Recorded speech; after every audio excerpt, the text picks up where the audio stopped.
introvert တွေဟာလူမှုဆက်ဆံရေးကိုမုန်းတာမဟုတ်ပဲအရေးအသွေးကိုပိုဦးစားပေးတာပါတငယ်ချင်းအများကြီးရှိတာတဲ့စိတ်ချရတဲ့ရင်းနှီးတဲ့တငယ်ချင်းအနေငယ်နဲ့ပဲခိုင်မြဲတဲ့ဆက်ဆံရေးမျိုးထားရှိတတ်ပါတယ်ယာတီတို့အကြောင်းဒါမှမဟုတ်အပေါ်ယံအကြောင်းအရာတွေ small talk ပြောရတာကိုပြင်းရတတ်ပြီးအတိတ်ပဲရှိတဲ့အကြောင်းအရာတွေကိုပဲဆွေးနွေးလိုကြပါတယ်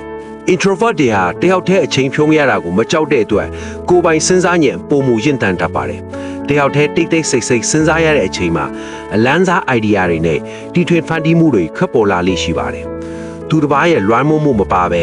ကိုယ်ပိုင်ဆုံးဖြတ်ချက်နဲ့အလုပ်တစ်ခုကိုအစအဆုံးပြီးမြောက်အောင်လှုပ်ဆောင်နိုင်စွမ်းရှိပါတယ်introvert တွေဟာစကားနဲ့ပေမဲ့အရာရာကိုတေချာစောင့်ကြည့်တတ် observe တတ်ပါတယ်သူတစ်ပါးသတိမထားမိတဲ့အသေးစိတ်အချက်လက်တွေပတ်ဝန်းကျင်ကအပြောင်းလဲတွေနဲ့လူတွေရဲ့စိတ်ခံစားချက်တွေကိုကောင်းကောင်းရိပ်မိတတ်ကြပါတယ်ဒီချက်ကပြဿနာတစ်ခုကိုဖြေရှင်းတဲ့အခါမှာ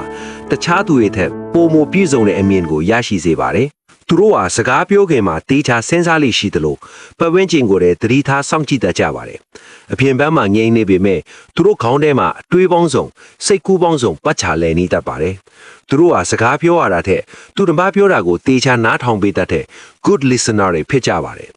introvert တွေရဲ့အဓိကထူးခြားချက်ကလူမှုဆက်ဆံရေးတွေကြားမှာအချိန်ကြာရင်းနေစိတ်ပန်းလာတတ်တာပါသူတို့ဟာတယောက်တည်းအေးဆေးဆေးနေရမှာစွမ်းအန်ပြန်လာ recharge ထစ်တာပါ